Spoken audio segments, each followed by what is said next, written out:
Hello students, हम लोग उभयनिष्ठ उत्सर्जक विन्यास को पढ़ रहे थे।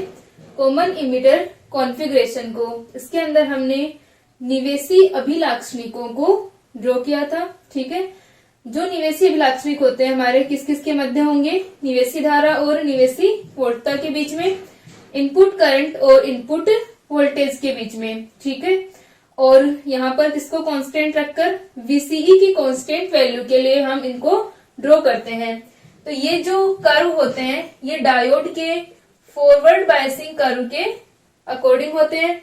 जिस प्रकार डायोड की फॉरवर्ड बायस में हमें कर्व मिलता है, किस प्रकार मिलता है कि कुछ वैल्यू के लिए, यानी एक फिक्स वैल्यू होती है डायोड की, कट इन वोल्टेज या नी वोल्टेज जिसे हम कहते हैं, जैसे मान लो 0.7 सिलिकॉन के लिए, तो इससे कम वोल्टेज के लिए धारा प्राप्त नहीं होती है और उसके बाद में क्या होता है, हमें करंट मिलती है इसके अंदर या करंट फ्लो होना स्टार्ट होती है। ठीक है, तो इसी प्रकार ये कर्व इसके अंदर मिलते हैं। अब जो ट्रांजिस्टर है,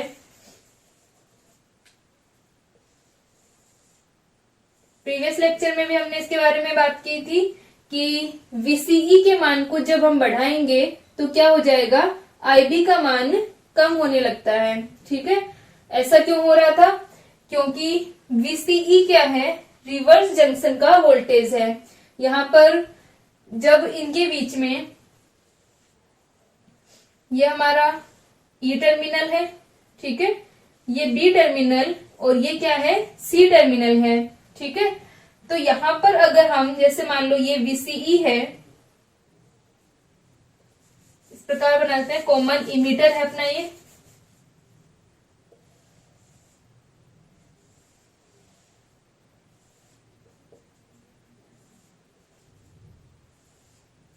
और ये C टर्मिनल। ठीक है, तो जो C और E के मध्य वोल्टेज है ये N, P और ये N, इसको पॉजिटिव पे, इसको नेगेटिव पे। तो N को पॉजिटिव पे किया हुआ है। VCE की 0 वैल्यू के लिए हमें VBE और IB का कर्व इस प्रकार मिला। अब VCE की वैल्यू हमने बढ़ाई, यानी VCE +2 वोल्ट है यहाँ पर। तो क्या हो रहा है कि ये जो रिवर्स बायस को प्रोवाइड करवा रहा है, क्योंकि N टर्मिनल P से कनेक्टेड है, तो इस रिवर्स बायस को ये क्या कर रहा है, इंक्रीज कर रहा है। ठीक है, VCE का मान बढ़ाने पर ये इस रिवर्स बायस को इंक्रीज कर रहा है, N को हायर पोटेंशियल पर रख रहा है। ठीक है, तो यहां से क्या हो जाएगा कि ये जो डिप्लेशन लेयर यहां पर बनती है, ठीक है, C और B के बीच की जो डिप्लेशन लेयर है,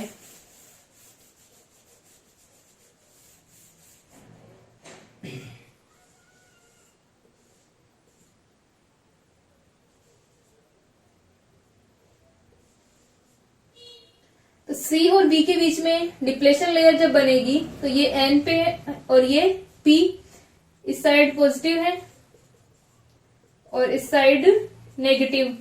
ठीक है, तो जब VCE हमारा 0 पर होता है तब तो क्या होगा, VBE की वैल्यू यहां पर जो हमारा E टर्मिनल है, E को हमने क्या रखा हुआ है, यहां पर इसको फॉरवर्ड बायस दी हुई है, तो क्या होगा कि P यहां पर ये वाला जंक्शन फॉरवर्ड में है। ठीक है, तो VBE की वैल्यू को जैसे से हम बढ़ाते हैं हमें करंट क्या मिलती है, IB का मान बढ़ता है। जब हम VCE को इंक्रीज करेंगे तो VCE को इंक्रीज करने पर क्या हो रहा है कि यहाँ की जो डिप्लेशन लेयर है वो इंक्रीज हो रही है। ठीक है, और ये इस B पार्ट के अंदर पेनिट्रेट करती है, यानी आधार क्षेत्र की जो चौड़ाई है बेस की विड्थ को कम करती है। मान लो बेस की विड्थ को हम W से डिनोट करें तो ये क्या कर देगी, इसको रिड्यूस करती है। बेस की जो विड्थ पहले मान लो इतनी थी, अब क्या हो रहा है कि यहाँ पर ज्यादा डिप्लेशन लेयर बन रही है। ठीक है, ज्यादा यहाँ पर डिप्लेशन लेयर बनेगी क्योंकि यहाँ पर N का जो यहाँ पर हम पॉजिटिव को बढ़ाएंगे तो ज्यादा से ज्यादा हमारे चार्जेस इसके अंदर जा रहे हैं, इलेक्ट्रॉन्स, और यहाँ पर इस डिप्लेशन लेयर को बढ़ा रहे हैं। ठीक है, तो ये आधार क्षेत्र के अंदर क्या करती जा रही है, पेनिट्रेट करती जा रही है और आधार क्षेत्र की चौड़ाई को कम कर रही है। आधार क्षेत्र की चौड़ाई जब कम होगी तो हमें जो रिकॉम्बिनेशन से आईबी करंट मिलती है इसका मान भी क्या हो जाएगा, कम हो जाएगा। ठीक है, तो क्योंकि यहाँ पर जब ये इलेक्ट्रॉन्स यहाँ पर पहुंचते हैं, ठीक है, तो इस रिकॉम्बिनेशन से हमें इस रीजन के अंदर जो करंट मिलेगी आईबी, वो क्या होगी, इस विड्थ के रिड्यूस होने की वजह से डिक्रीज होगी। ठीक है, तो इस वीसीई का मान बढ़ाने पर आधार क्षेत्र की चौड़ाई क्या होगी, कम होगी, और आईबी का मान भी कम होगा। ठीक है, तो वीसीई की ज्यादा वैल्यूज के लिए आईबी हमें कम मिलेगी। तो इस प्रकार इसके इनपुट कैरेक्टरिस्टिक्स प्राप्त होते हैं ट्रांजिस्टर के। ठीक है, निवेशी अभिलाक्षणिक जो होंगे, तो इसको हम लिख सकते हैं कि ये अग्रदिशिक जो डायोड होता है, अग्रदिशिक बायसित, उसी के अकॉर्डिंग होते हैं। और इसका जो निवेशी प्रतिरोध होगा वो कितना हो जाएगा,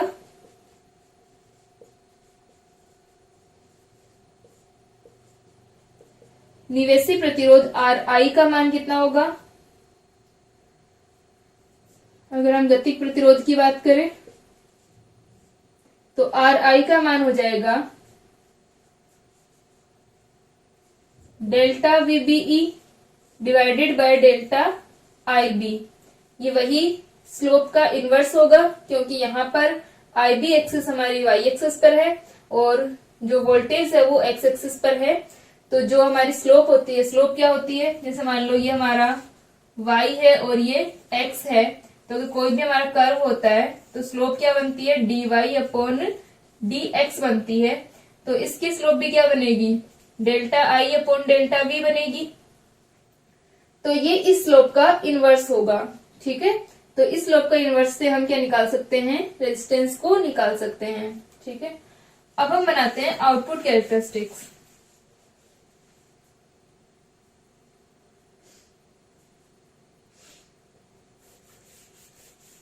इसमें थ्योरी में लिख लेना कि ये डायोड के अग्रदिशिक बायसिक की तरह होते हैं इसके कैरेक्टरिस्टिक्स, और वीसीई के मान को बढ़ाने पर आधार क्षेत्र की चौड़ाई कम होती है, उसकी जो विड्थ है वो रिड्यूस होती है, जिसकी वजह से क्या होगा, वीसीई को बढ़ाने पर आईबी का मान कम होता है।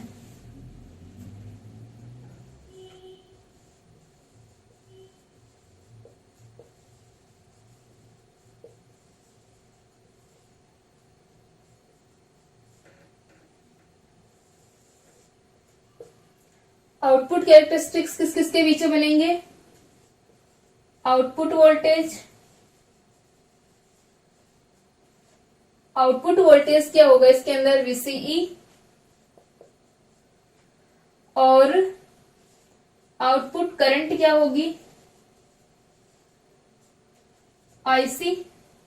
ठीक है, आईसी और वीसीई के मध्य ये ग्राफ होगा, और यहाँ पर किसको, अलग अलग आईबी की वैल्यू के लिए, यानी आईबी को कांस्टेंट रखते हुए ये ग्राफ बनाए जाते हैं। तो ये जो कैरेक्टरिस्टिक होंगे, अभिलाक्षणिक होंगे, वो क्या होंगे, आईबी की अलग अलग वैल्यूज के लिए आईबी को कांस्टेंट रख करके वीसीई और आईसी में वेरिएशन को देखते हैं। तो ये याद रखना है कि हमेशा जो इनपुट कैरेक्टरिस्टिक बनते हैं वो इनपुट वोल्टेज और इनपुट करंट के बीच में बनते हैं, और उस टाइम पर आउटपुट वोल्टेज जो है वो कांस्टेंट रखी जाती है, अलग अलग उसकी वैल्यू के लिए देखा जाता है इनका वेरिएशन। और जब हम आउटपुट कैरेक्टरिस्टिक्स बनाते हैं तो ये आउटपुट करंट और आउटपुट वोल्टेज के बीच में होंगे, और इनपुट करंट को कांस्टेंट रखकर इनका वेरिएशन देखते हैं। ठीक है, आउटपुट कैरेक्टरिस्टिक्स जो बनते हैं, जिस प्रकार हमने पहले बनाया था कॉमन बेस के अंदर, उसी प्रकार होते हैं लगभग, लेकिन यहाँ पर जो हमारी उसमें क्या थे, लगभग पैरेलल थे।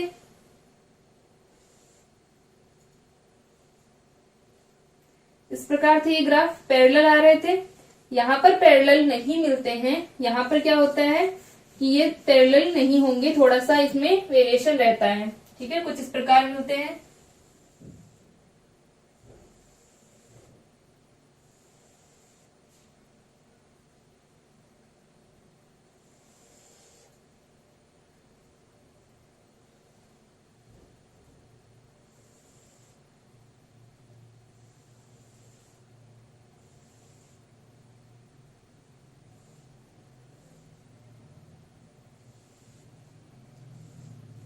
ठीक है, कुछ इस प्रकार के रहते हैं, यानी यहाँ पर पैरेलल नहीं रहेंगे, ये वेरिएशन रहेगा इनमें। और ये हमारी आईबी की अलग अलग वैल्यूज के रहेंगे। आईबी 0 है, जैसे मान लो आईबी 50 माइक्रो एम्पियर है, आईबी का मान माइक्रो एम्पियर के अंदर रहेगा तो 100 ले लिया। ठीक है, इस प्रकार 150 200। तो आईबी के वैल्यू के कांस्टेंट वैल्यू के लिए आईसी और वीसीई के बीच में ये कर्व होंगे। तो यहां पर भी क्या बात करें हम, तीनों रीजन्स में डिवाइड होगा ये। फर्स्ट रीजन होता है cut off reason,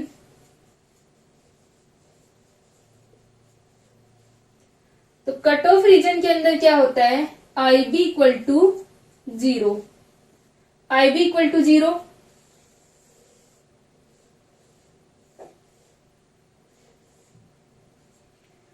common emitter transistor है। जब ये कर्व बनाए तो बस याद रख लेना कि एनपीएन ले रहे हैं या पीएनपी के बीच में ले रहे हैं, उसके अकॉर्डिंग आईसी और वीसीई पॉजिटिव होंगे या नेगेटिव होंगे। इसी प्रकार आईबी पॉजिटिव होगा या नेगेटिव होगा, वो डिपेंड करेगा कि हम पीएनपी के लिए देख रहे हैं या एनपीएन के लिए देख रहे हैं। तो यहां से अपने पास में ये, अगर हम एनपीएन की बात करें तो ये हमारा टर्मिनल है, और जो बेस टर्मिनल है, बेस और इमिटर टर्मिनल जो है उसको आईबी इक्वल टू 0 होने का मतलब क्या है कि बेस इमिटर क्या है, ओपन है। यानी हम इसे सिर्फ इस प्रकार दिखा सकते हैं कि बेस इमिटर टर्मिनल क्या है, ओपन है। तो जो हमारा ट्रांजिस्टर है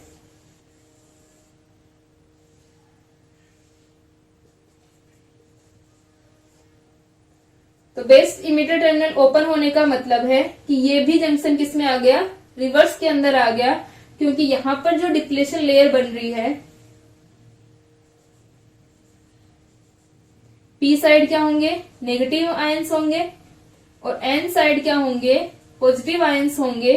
तो यहां पर जो बनने वाली डिप्लेशन लेयर है वो क्या करती है, इसको किस में ला देगी, रिवर्स बायस में। और ये जो अपना जंक्शन होता है ये किस में होता है, रिवर्स में होता ही है। तो कट ऑफ रीजन के लिए क्या हो जाएगा, आईबी का मान 0 है, यानी करंट फ्लो होना स्टार्ट नहीं हुई है। करंट फ्लो होना स्टार्ट कब होगी, जब पोटेंशियल का मान इस वीबी पोटेंशियल से ज्यादा हो, पोटेंशियल बैरियर से ज्यादा होगा। तो यहां पर हम देख सकते हैं कि ये भी रिवर्स में है और ये वाली बायसिंग रिवर्स में होती ही है। तो कट ऑफ रीजन के अंदर क्या हो गया, दोनों ही रिवर्स के अंदर होते हैं। लेकिन ये जो कॉमन इमिटर कॉन्फ़िगरेशन होता है इसमें ये स्पष्ट नहीं होता है ये वाला रीजन। तो क्या किया जाता है, इसको हल्का सा पश्च दिशिक बायसित करते हैं। ठीक है, तो यहाँ पर कट ऑफ रीजन के अंदर क्या हो गए, दोनों ही बायसिंग हमारी फर्स्ट भी और सेकंड दोनों ही क्या रहेंगी, रिवर्स बायस्ड रहेंगी, पश्च बायसित रहेंगी। और आईबी का मान क्या होगा, 0 होगा। लेकिन यहाँ पर आईसी का कुछ मान मिलता है। तो हमने पहले भी पढ़ा कि आईसी जो होती है, आईसी मेजॉरिटी चार्ज कैरियर्स की वजह से, और प्लस आईसीबीओ लिखेंगे हम इसके अंदर, जिस प्रकार हमने वहां पर सीईओ लिखा था यहाँ पर सीबीओ लिखेंगे। सी हमारा कलेक्टर को डिनोट कर रहा है, ये हमारा बेस को डिनोट कर रहा है, और ये ओपन, यानी जब बेस ओपन है उस टाइम पर क्या होगा कि ये एक तो मेजॉरिटी चार्ज कैरियर्स की वजह से, एक माइनॉरिटी चार्ज कैरियर की वजह से करंट फ्लो होती है, और इसे लीकेज करंट या क्षरण धारा भी कहते हैं। ठीक है, जो हमारी आईसीबीओ है वो क्षरण धारा या लीकेज करंट कहलाती है। तो ये क्या होगी, कलेक्टर टू इमिटर फ्लो होगी। ठीक है, कलेक्टर टू इमिटर ये करंट हमारी क्या होती है, फ्लो होती है, जब बेस क्या हो, लो पोटेंशियल, क्योंकि यहाँ पर क्या हो जाएगा, ये रिवर्स बायस है, बेस हमारा क्या है, ओपन है, और दोनों ही बायसिंग रिवर्स के अंदर है। तो ये रीजन कट ऑफ रीजन कहलाता है। और इस रीजन के अंदर क्योंकि यहाँ से ट्रांजिस्टर ओपन है, एज ए ओपन सर्किट होगा। ठीक है, क्योंकि इनपुट से कोई करंट नहीं जा रही है यहाँ पर। ठीक है, तो ये एक ऑफ स्विच की भांति ट्रांजिस्टर इसमें होता है। ठीक है, अब हम बात करते हैं सेकेंड रीजन, एक्टिव रीजन की।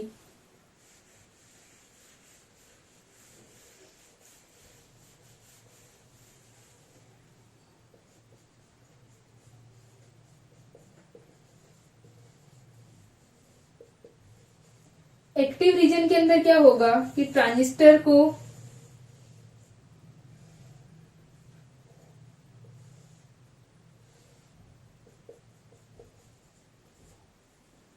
तो यहां से जब हम यहां पर अगर हमारा एनपीएन ट्रांजिस्टर है तो जब हम वीबीई की वैल्यू देंगे, ये जो इन दोनों के बीच का हमारा जंक्शन है, वीबीई के को जब हम क्या करते हैं यहाँ पर वीबीई वोल्टता की वैल्यू रखते हैं। ठीक है, इसको कॉमन इमीटर की तरह बना लें।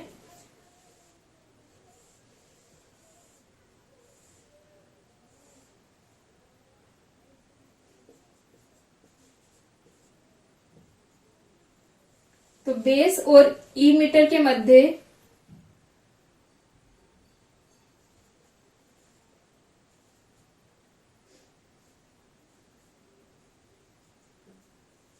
तो यहां से ये क्या हो गया वीबीई। तो वीबीई की वैल्यू जब हम रखेंगे यानी वीबीई को हम बढ़ाते हैं तो क्या होता है अपने पास में, यहां से ये बाइसिंग जो होती है वो किसमें आ जाएगी, फॉरवर्ड के अंदर आ जाएगी। ठीक है, यहाँ पर वीबीई की प्लस वैल्यू तो यहाँ पर ये फॉरवर्ड बायस में होगी। अब ये फॉरवर्ड बायस में है ये वाला जंक्शन, और ये वाला किसमें रखा जाता है, एक्टिव रीजन के लिए इसको रखते हैं रिवर्स बायस्ड। ठीक है, इसको रिवर्स बायस्ड रखेंगे।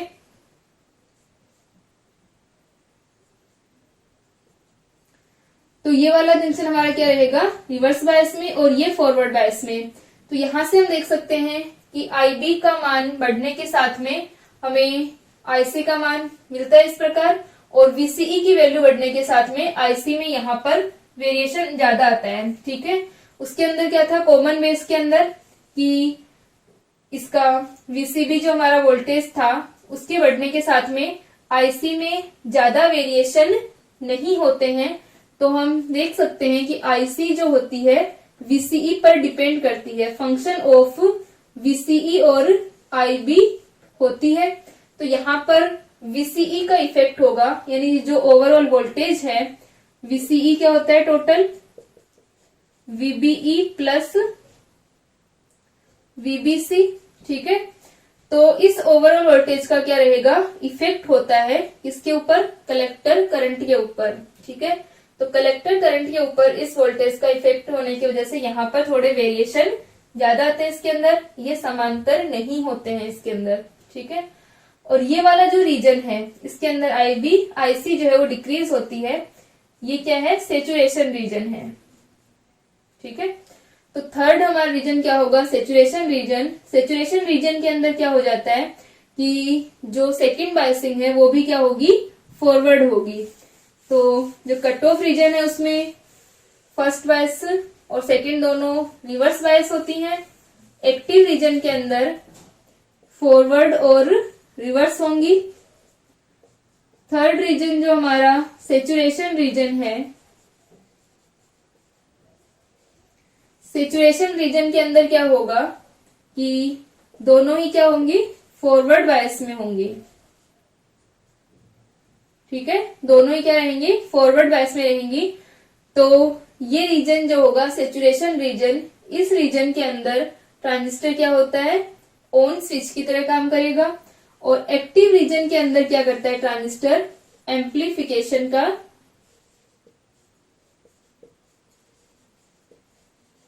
काम करता है, यानी जो भी हमारी इनपुट दी जाती है उसको एम्प्लीफाई किस रीजन में करता है ट्रांजिस्टर, एक्टिव रीजन के अंदर ट्रांजिस्टर एम्पलीफायर की तरह काम करता है। ठीक है, तो ये जो इसके आउटपुट कैरेक्टरिस्टिक्स होते हैं वो 3 रीजन्स में डिवाइड होते हैं, और इस प्रकार इनका डिवाइड जो होंगे कि कट ऑफ रीजन के अंदर और एक्टिव रीजन में और सेचुरेशन रीजन के अंदर ट्रांजिस्टर होता है। ठीक है, अब जो ट्रांजिस्टर है इसका आउटपुट कैरेक्टरिस्टिक्स हमने ड्रॉ किया, तो आउटपुट रेजिस्टेंस आरओ का मान कितना हो जाएगा, डेल्टा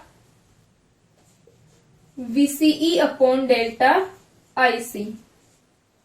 ठीक है, ये इसका क्या रहेगा, निर्गम गतिक प्रतिरोध होगा।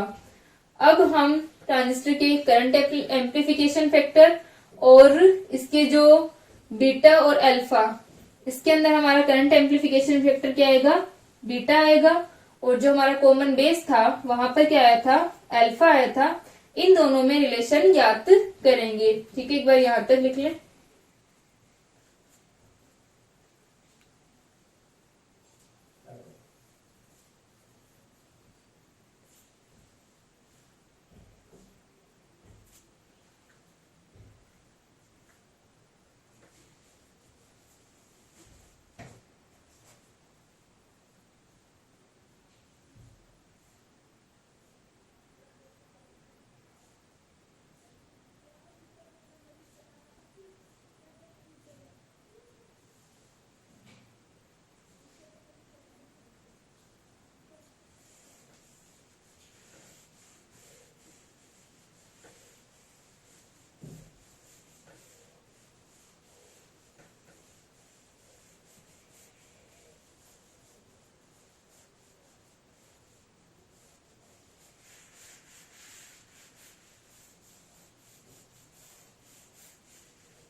धारा प्रवर्धन गुणांक।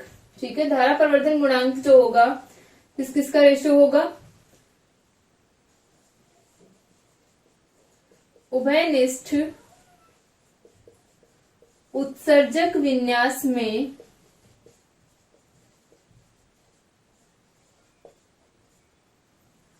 उभयनिष्ठ उत्सर्जक विन्यास में धारा IC तथा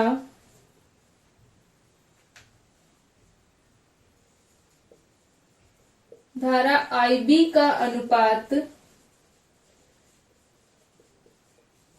ये किस पर, कांस्टेंट VCE पर लिख लेना इसको। ठीक है, धारा IC तथा धारा IB का अनुपात धारा प्रवर्धन गुणांक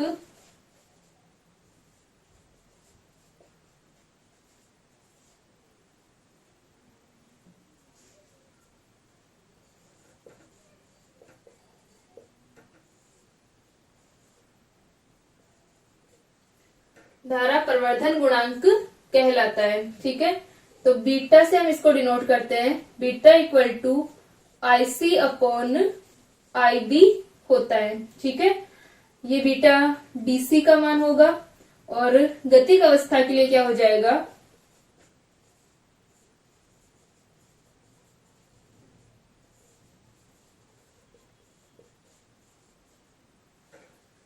गतिक अवस्था के लिए इसका मान होता है बीटा AC इक्वल टू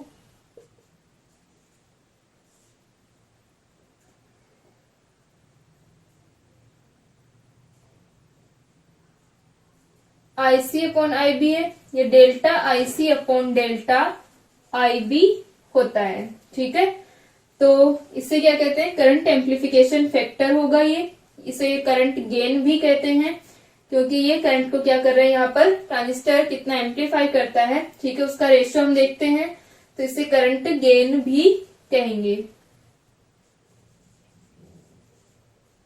धारा लाभ। ठीक है, तो ये ट्रांजिस्टर का करंट एम्प्लीफिकेशन फैक्टर आता है कॉमन इमीटर के अंदर। अब हम लोग बीटा और अल्फा में रिलेशन देखते हैं, तो हम यहां से लिखें बीटा तथा अल्फा में संबंध।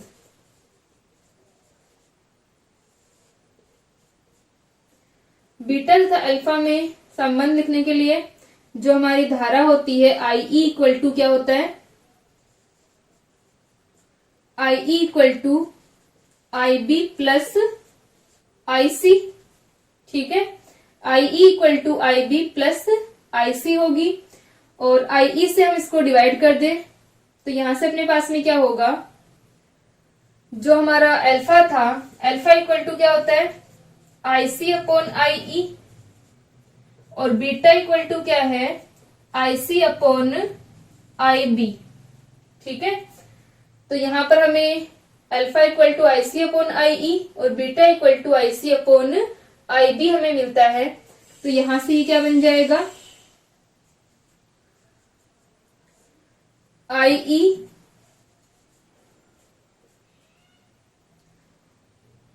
IB upon IE plus IC upon IE, ठीक है। ये हम क्या बन गया IC अपॉन IE, और इसको हम क्या लिख सकते हैं 1 equal to IB upon IE plus IC upon IE, ये क्या है अल्फा होता है, ठीक है। तो यहां से अपने पास में ये आ गया कि 1 equal to IB upon IE plus का अल्फा, ठीक है। इसको लिख लें एक बार, फिर हम इसको आगे लिखते हैं।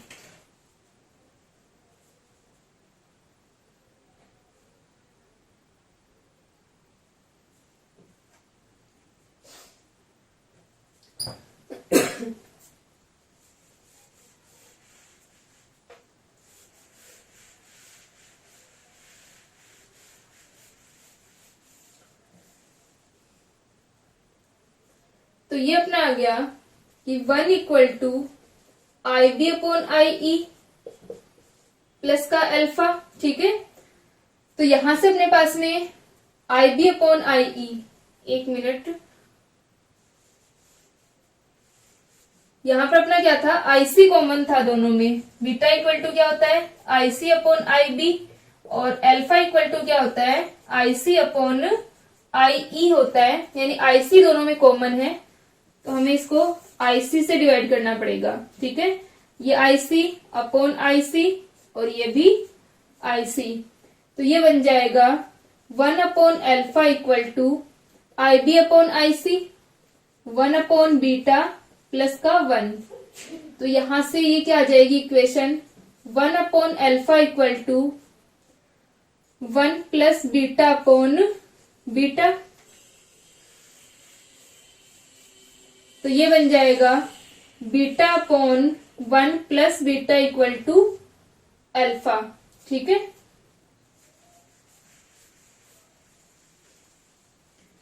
तो अल्फा इक्वल टू क्या आ गया बीटा अपॉन 1 प्लस बीटा, तो एक तो ये रिलेशन हो गया कि अल्फा का मान क्या होता है बीटा अपॉन 1 प्लस बीटा, और बीटा का मान क्या आ जाएगा beta equal to alpha 1 plus beta.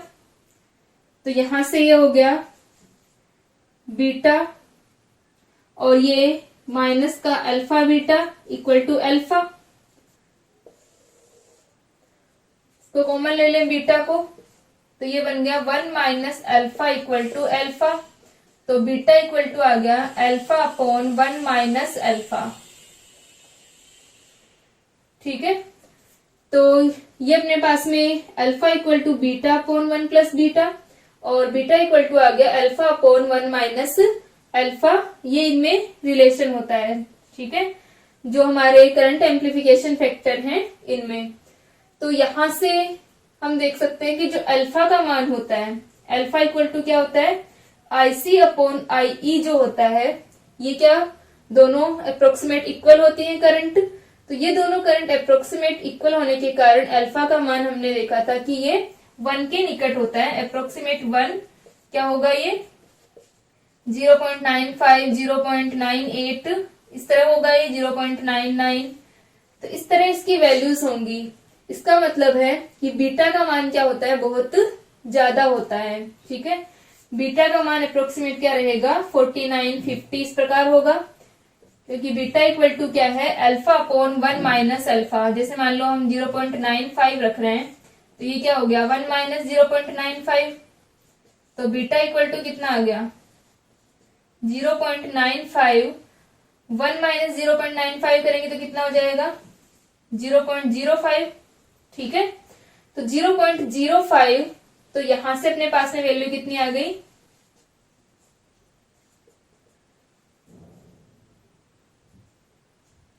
ठीक है। तो यहां से अपने पास में 0.95 डिवाइडेड बाय 1 माइनस 0.95, ठीक है, इस फॉर्म में आ गया ये। तो यहां से अपन देख सकते हैं कि बीटा का मान कितना हो गया, बीटा का मान क्या होगा, लार्ज होगा, ठीक है। अगर अल्फा की वैल्यू हम अप्रोक्सीमेट 1 रखते हैं तो बीटा की वैल्यू हमारे पास में कितनी होती है, बहुत ज्यादा आती है, ठीक है। तो ये अपने अल्फा और बीटा में रिलेशन हो गए। अब हम बात करें डायनेमिक पोजीशन के अंदर, यानी हम अल्फा एसी और बीटा एसी लेते हैं तो हमारा क्या होगा रिलेशन,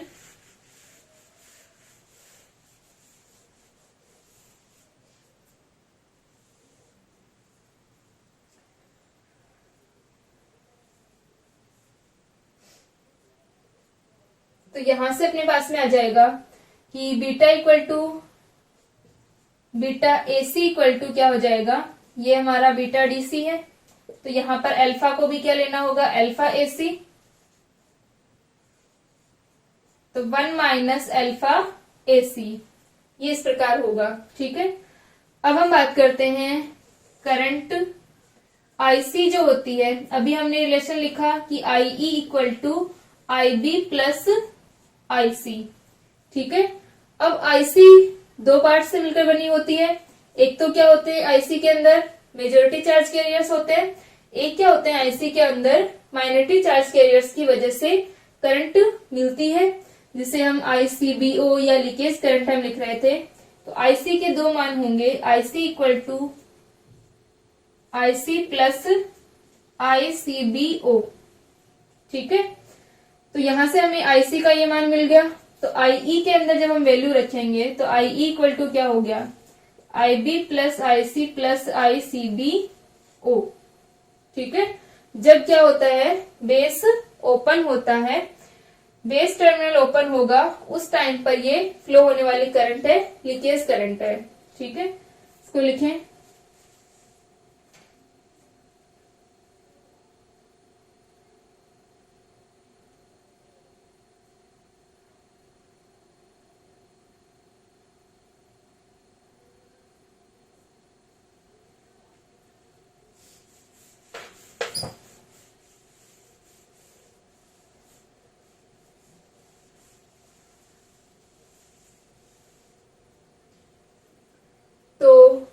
आईई इक्वल टू क्या हो गया, आईबी प्लस, अब ये जो करंट है आईसी जो हम इसको लिख रहे हैं, इसको आईसी डैश लिख लो चाहे, ये क्या होगी मेजॉरिटी चार्ज कैरियर्स की वजह से, तो इसको क्या लिख सकते हैं, अल्फा डीसी आईई प्लस का आईसीबीओ या आईसीओ, ठीक है। तो ये अपने पास में आ गया कि आईबी प्लस का अल्फा डीसी आईई प्लस का आईसीओ, और जो हमारी आईसी होती है वो क्या होती है, बीटा आईबी, ठीक है। IE equal to IB plus IC, तो यहां से हम इसको आईई को भी आईबी प्लस आईसी लिख सकते हैं। तो ये अपनी बन जाएगी आईई माइनस का IB plus alpha DC IB plus IC plus का आईसीओ, तो यहां से ये आ गई IE equal to IB plus alpha DC IB plus का अल्फा डीसी आईसी प्लस का आईसीओ, ठीक है। अब यहां पर क्या अपने पास में IB plus alpha DC IB, इस आईई और ये क्या है अल्फा डीसी आईसी, ठीक है। तो इसको हम लिख लेंगे IE equal to IB 1 plus alpha DC plus का अल्फा डीसी आईसी प्लस का आईसीओ, ठीक है। ये यहाँ पर अपने पास में आ गया अल्फा डीसी, यहाँ पर क्या रह जाएगा, आईबी को हमने कॉमन ले लिया तो 1 प्लस अल्फा डीसी की ये हमारी फॉर्म आ गई, ठीक है। अब इसके अंदर हम क्या कर सकते हैं, कि जो आईसी है, आईसी को अगर हम लिखें, ठीक है, ओनली अगर हम आईसी का मान लिखें तो ये हमारा क्या था, टोटल आईसी का मान यहां से अपने पास में IC equal to alpha DC, ये अपनी आईई का मान आ गया। और आईसी का मान कितना आ जाएगा, आईसी का मान यहां से आ जाएगा अल्फा डीसी आईई प्लस क्या था, आईसीओ। तो यहां से आईसी का मान आ गया alpha DC IB plus alpha DC IC plus ICO, क्योंकि आईई को हमने क्या रख दिया, आईबी प्लस आईसी रख दिया। तो आईसी का मान अल्फा डीसी आईबी और अल्फा डीसी आईसी, इसको हम डिवाइड करें आईसी से तो ये बन जाएगा alpha DC IB upon IC, या फिर हम अल्फा का रिलेशन लिखें। अल्फा हमारा क्या था, alpha DC equal to beta DC upon 1 plus beta DC होता है, ठीक है। अल्फा का जो हमने रिलेशन लिखा था अल्फा और बीटा के अंदर, तो वो हमारे पास क्या आया था, beta DC upon 1 plus beta DC. तो यहां से इसकी वैल्यू अगर हम रखें तो ये क्या बन जाएगा, alpha DC equal to beta DC upon 1 plus beta DC.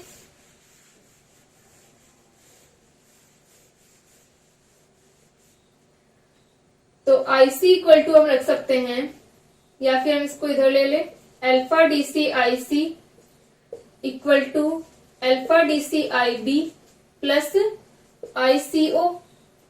तो ये हो जाएगा IC 1 minus alpha DC equal to alpha DC IB plus का आईसीओ। तो आईसी का मान हमारे पास आ गया alpha DC 1 minus alpha DC IB plus का ICO upon 1 minus alpha DC, ठीक है। इस प्रकार हम आईसी को लिख सकते हैं, ये हमारा बीटा का मान है, IC equal to beta IB plus क्या बन गई, आईसीओ, जो कि लीकेज करंट है, ठीक है। तो जब बेस क्या है, ओपन है, यानी आईबी का मान 0 है, तो हम लिख सकते हैं कि जब आईबी इक्वल टू 0 होगा तो आईसी का मान क्या होगा, आईसीओ 1 माइनस अल्फा डीसी, और ये क्या कहलाती है, क्षरण धारा कहलाती है, ठीक है।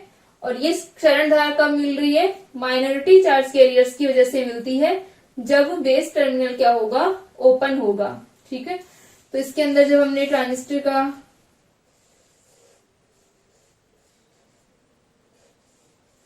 ये इसी प्रकार रहेगा, ट्रांजिस्टर के अंदर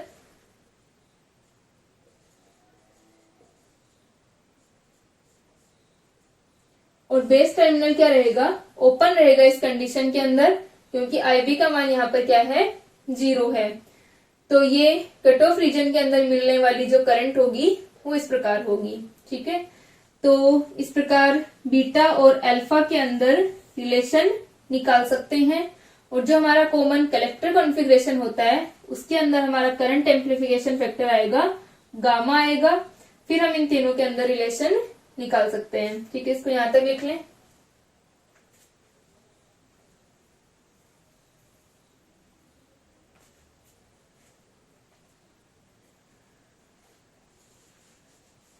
ठीक है, यहां तक हो गया। तो ये हमारा कॉमन बेस और कॉमन इमीटर कॉन्फ़िगरेशन कंप्लीट हो गई। नेक्स्ट लेक्चर के अंदर हम कॉमन कलेक्टर कॉन्फ़िगरेशन को करेंगे, फिर इन तीनों को कंपेयर करेंगे और उसके बाद में अल्फा, बीटा और गामा में रिलेशन निकालेंगे, ठीक है।